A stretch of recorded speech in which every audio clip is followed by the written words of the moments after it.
Twinsies! Welcome to Same But Different. This is Derek. And this is Philip. Yay, we're back with episode 3. Yes, we've talked about traveling, we've talked about food, and we are still on the list for SG60. Yes, this is list number 3. So we're going to cover something that we call pop culture.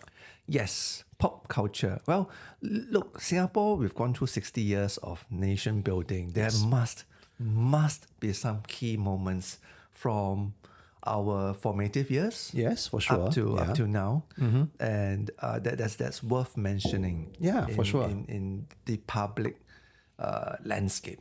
For today's episode, we'll just focus on a couple of things. So we'll not cover everything and anything about Singapore pop culture. So we are excluding, let's say, the arts, the fine arts, dance, theatre, and things like that. So that we're leaving out. But everything else, we're interested to share with everyone, dear listeners and viewers, 10 specific pop cultural moments in Singapore. Yeah, if you look at the list that we have, it's decidedly focused on a certain era of sorts. Yes. For us, because we grew up in the 80s, 90s. Correct. So our formative core memories of pop culture movements are actually from there. But I have to say it's also what forms the entire movement up to now.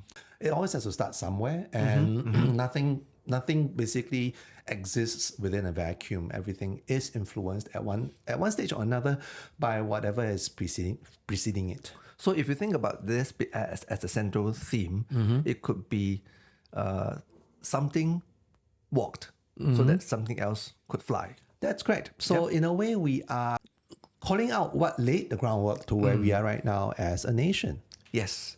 So very excited with this. Let's get right into the list that we call It's Giving Culture. Top 10 pop cultural moments in Singapore. Coming in at number 1.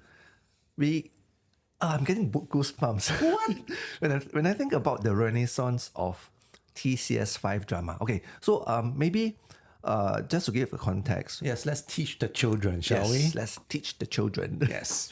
So when it comes to our National Broadcast Corporation, right? It started with SBC. Singapore Broadcasting Corporation. And it goes to TCS. Television Corporation of Singapore. Until it became what we know now as MediaCorp. That's correct. Yeah. So back then, we can roughly say that pre-2000 something is still TCS. That's correct. Yes. Yeah.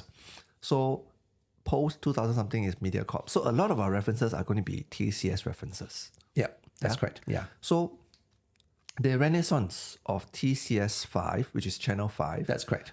Drama in the 90s. Yeah, I think that's very important to call out because we know that the Chinese side, the TCS8 and SBC8 for that matter, right, have always been more developed. And I think they have a longer history of using scriptwriters from Hong Kong, from Taiwan. Yes. And of course, we have our homegrown actors and actresses, which we will cover later on. But yes, suffice it to say that TCS5 will develop a little bit later than TCS8. Yes. And if we look at how TCS5 was doing, it's almost like, right now we're almost like doing a health check. yes, we are. So chronologically going, we will start off with the drama that most people love to hate. Yes, I think it really is a cultural moment. Chef's kiss. Masters of the Sea. Yes. We've covered this in our episode in TV. Yes. And we are still passionately seeking the right people to please do a remake. Yes, it really is about time. This 1994 classic was over the top, but so bad it's so good. It is our very own soap opera moment. Correct. And I think the mold is not new, but it's been contextualized and localized for the Singapore market, even if some people argue that it's a little bit too much. But I won't say that this is too much right now. Yes. I mean, too much is just right. Fuck yes. So please, MOTS, Masters of the Sea is, I think, one of the key points that we see, one of the key milestones. That's correct. Of the cultural moment. Yeah, and then with that in mind, perhaps in reaction to to allegations, accusations that it's a little bit too much. We swung the other way and we had Growing Up in 1996. Yes, Growing Up you're right to say that a bit of a compensation. But actually, even before that, we have Under One Roof. Yes. And 999. Correct. Both of these are started in 1995. Correct. But I guess Under One Roof is more sitcom driven. Yes. And the idea of Growing Up and 999, all these are like drama. Yes. It's more grounded. Yes. It's more grounded. For sure. 999 is policeman, although it's more like the whole cop and robber thing. Correct. And again, because it's very developed on the TCS 8 side, I think 999 is actually the very first police drama, so to speak. Yes. A bit of romance thrown into it. Yeah. So if you think about it, we have an over-the-top soap opera, Masters of the Sea. Yes. Followed by 999, more ground to earth. Correct. Right?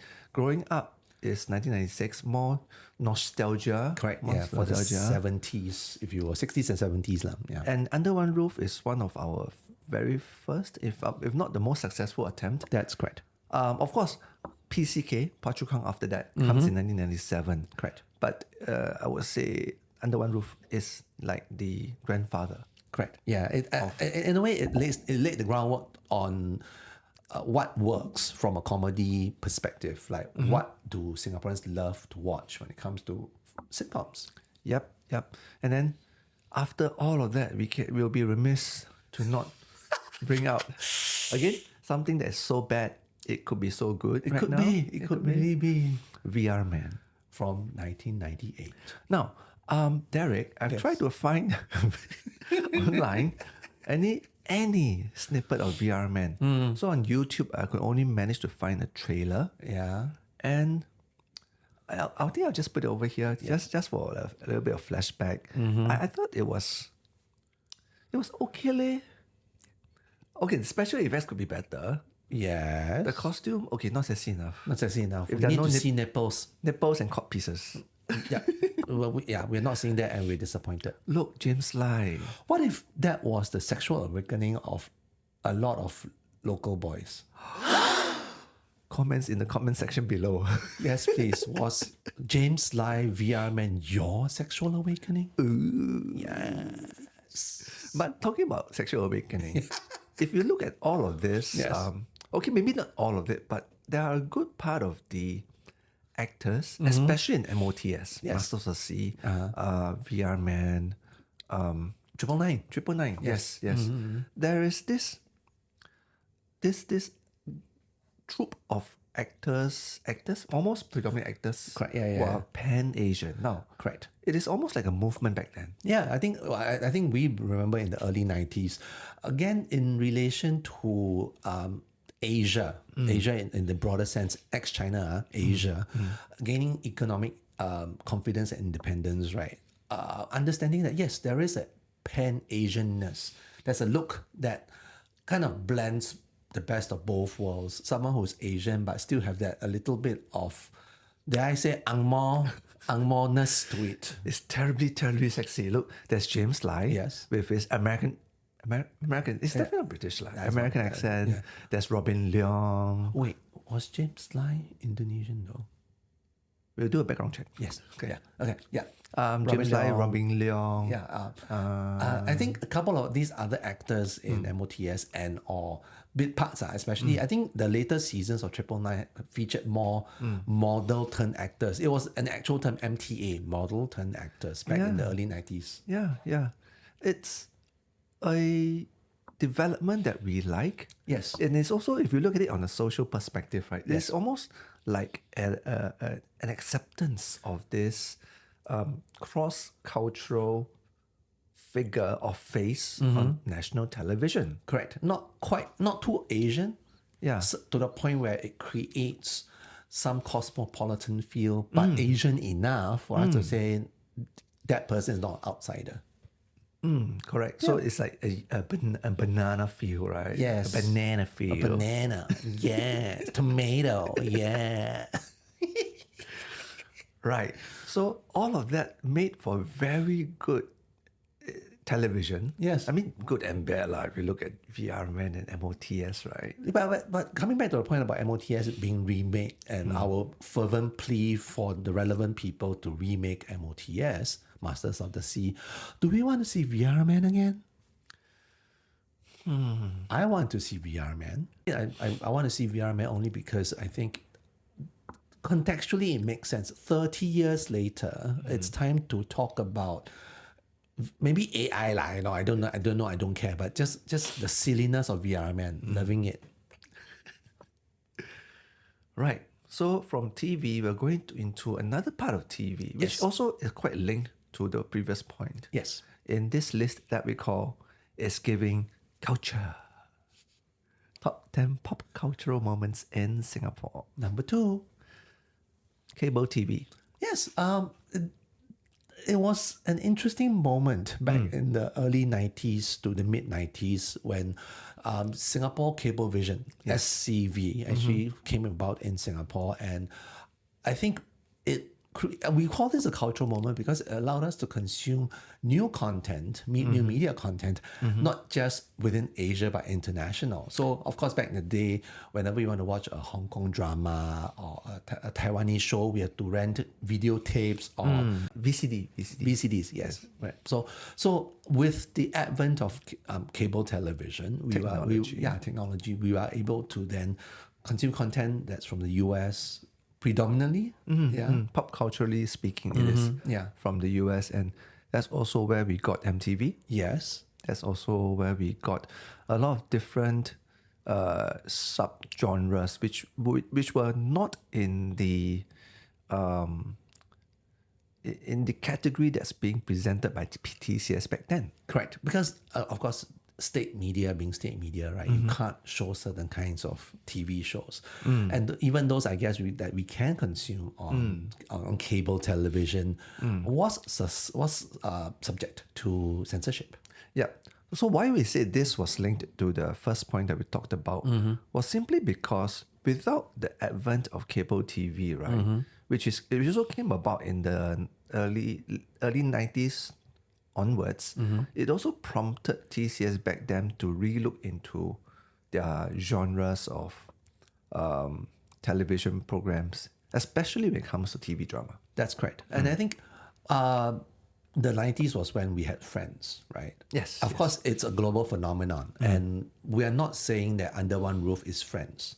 But I think it allowed us to rethink, hey, people do love sitcoms. Yes, that's correct. I would say it educated us about what is a sitcom, what is the format of a sitcom. That's correct. Yeah. So that allowed Under One Roof and Phua Chu Kang, PCK, to flourish. Correct. Like, what is slapstick? How do we make it local?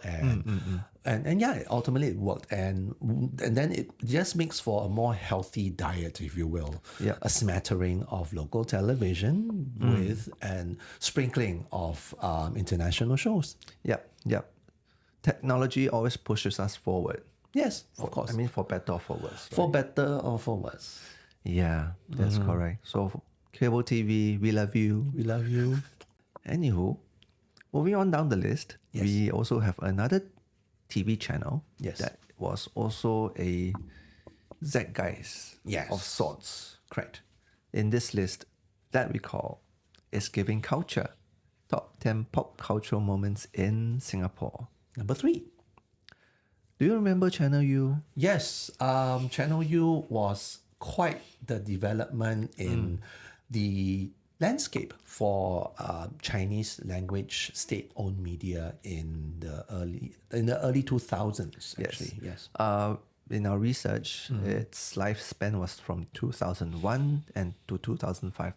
It's spun off from SPH. That's correct. So Singapore Press Holdings was given the license to operate their own TV channel. So at that point in time, it was fairly controversial because for the longest time, TCS, SBC TCS was the only Chinese state-owned channel. Yeah, it's almost like a monopoly of sorts. That's correct. So it owned all the talent, all the actors, all the compares and all that, right? Then we have Channel U, which actually did its own thing. Not just TV, they also started radio stations. That's correct. Of which one of it, UFM, is still around. Yeah. Yeah, and still doing quite well, in fact. That's correct. But of course, Channel U got bought over by MediaCorp eventually. Correct. Yeah, so it became together again. So it was quite a big hoo-ha back in the day in 2001 when it started. And then people from TCS, MediaCorp, let's just say TCS. actually got jump shipped and Yes. branded traitors and all that shit. I know, but yeah, I mean, ultimately we all know competition does breed a lot more creativity. creativity and better innovation, right? So yes, we did have a wider range of shows, and the positive offshoot of this remerger in 2005 is the fact that now, I mean, up till this day, we still have very diverse content on Channel U. Well, predominantly is focusing on foreign dramas, Yes. as well as documentary. That's correct. So I think that allows us to diversify the kind of content in the Chinese language that we can show in Singapore, but at the same time, not create any, how do I call it, duplicities, if you will, between the two channels. Variety is a spice of life. Yes. And for TV viewers back then, it's a welcoming change. For sure. So Yeah. that's why we think this is a very significant cultural moment. Even though it lasted for 4 years.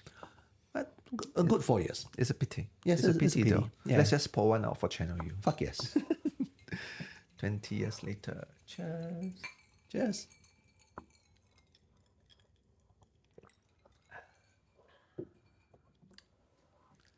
Right. So from varieties in the TV channels, we are moving on to the next part of our discussion, where we are going to talk about the Chinese side of things. Yes. In this list that we call Is Giving Culture. Top 10 pop cultural moments in Singapore. Number 4. Zoe Day. Yes. She's the mother. She's mother. Mother is mothering. Yes, she is a local pop cultural icon. Icon. Yes. So she, for those who lived under a rock, Yes. she was the first winner Yes. of Star Search in 1988, to be corrected over here.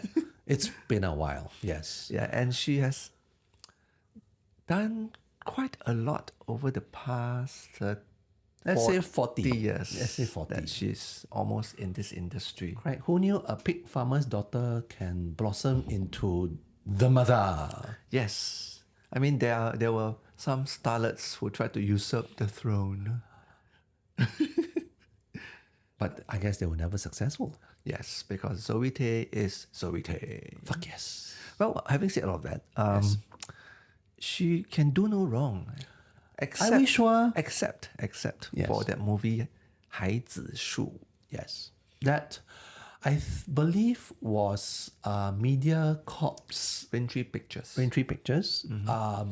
First foray into an Asian movie. Yep. Yeah, trying to kind of tap into the fervor of moviedom and the hotness, so to speak. Yeah, I think Wu Zhenyu was in that movie as well. That's correct. Yes. Yeah. So why we didn't really think much of this, because it could be a very selfish thing where we always think of Zoe Tay as in a glamorous lady in 三面下娃. Yes. As a ultra gambler. Yes. That one. Yeah. That was on Netflix. Yes. Yeah. And she is of many faces. Yes. But I don't like to see the face when it's not done up. I know, right? I get it. A show like that, a movie like that actually does benefit from a little bit less glamour. However, I'm not sure she's the right person to be fronting a movie like that. Well, she did get a lot of accolades for her acting for that movie. Yes. So let's just say it was a right move in the direction, but let's not do it anymore. Yeah, I think we're good with actors and actresses trying to make it big in the movie scene. Yes. And there is also the thought that perhaps at least for Zoe Day herself, she is in her mothering years. Yes. Perhaps there's no need to even think about anything beyond looking good these days. Yeah, I mean, someone even argue she's in her grandmothering era, right? I mean, come on, in the latest Emerald Hill, Little Nonia's follow-up, she literally played the grandmother. Nya. Yes. Grandmothering her way on screen. So yeah, I think she deserves a spot in Singapore's pop cultural moments. And we thank you, Mother. Yes. Thank you. Yes. Right. So from singing Zoe Tay's praises, we are just now going to just into singing. This is a good one. Or maybe don't sing. Don't sing. In this list that we call It's Giving Culture. Top 10 pop cultural moments in Singapore. Number 5. Who could forget Guo Su Xian and Kwok? Fan Wong. Okay, Angkok, not her Not her iconic- infamous black bustier and yellow Versace jeans. No, not that one. Not that one. I mean, some Might Yeah. say that was her breakout moment. Ha ha ha. But look, okay, Zoe Tay, Guo Su Xian, Angkok lah, Fan Wong. Yeah. These are just some starlets. Even our very own Christopher Lee, Ye Ming Shun. What do they have in common? They have songs out in the out in the open. No. I'm going to correct you. They're albums. Fuck me. Albums. Yes. We know for a fact that Fan Wong had 3 albums. I think. Yeah, and she sang with Zhang Xingzhe, Jeff Chang. Jeff Chang. Yes. She sang with Jeff Chang. Zoe Tay sang with Li Zhongshen. Okay. Jonathan Lee. Jonathan Lee. Yes. Yeah. So what we are trying to get across here is that again in the early 90s and 2000s, right, there seems to be this urgency, this urgency that actresses and actors need to become singers. They need to release fucking albums and singles. And I think it's just this. I think I see it as twofold. So one, it's them capitalizing on their popularity, so their fans can discover another side of their talent. Yeah, correct. Allegedly. Talent. Oh, shady bitch. And the other hand, of course, the company, the corporation can make more money, lah, right? We know that. Yeah, it is another revenue stream. Correct. However, when we want to do something like that, do we not think we owe it to the general public that these people are properly trained first? They don't have time. They're filming, remember? Then don't release albums. Okay, to be fair, they sounded nice. We did our research for this piece. We did. They sounded nice. Except Zoe Tay. 你觉得怕吗? No. We're not gonna. No, man. We are not gonna start. Okay, no amount of auto tuning can help that, right? Cannot. So yes, we acknowledge the money grab, and it is the 90s and 2000s after all. So greed was good. Yeah, probably because that was also the multi-hyphenate stage where, okay, let's think of another way that we can milk Christopher Lee, not in that way. Yes. Financially speaking. Correct. Yeah. So then I guess there's also one way for producers to have something to do it when they are not producing albums of actual singers. I mean, we want to think of this as adding variety and I don't know lah. Colorfulness, no? No, just don't. I mean, we do love them for what they do, i.e. their day job. When you overstretch, that's when things become a little bit suspicious. So it's a no for you. It's a no for me, honey. No, ma'am.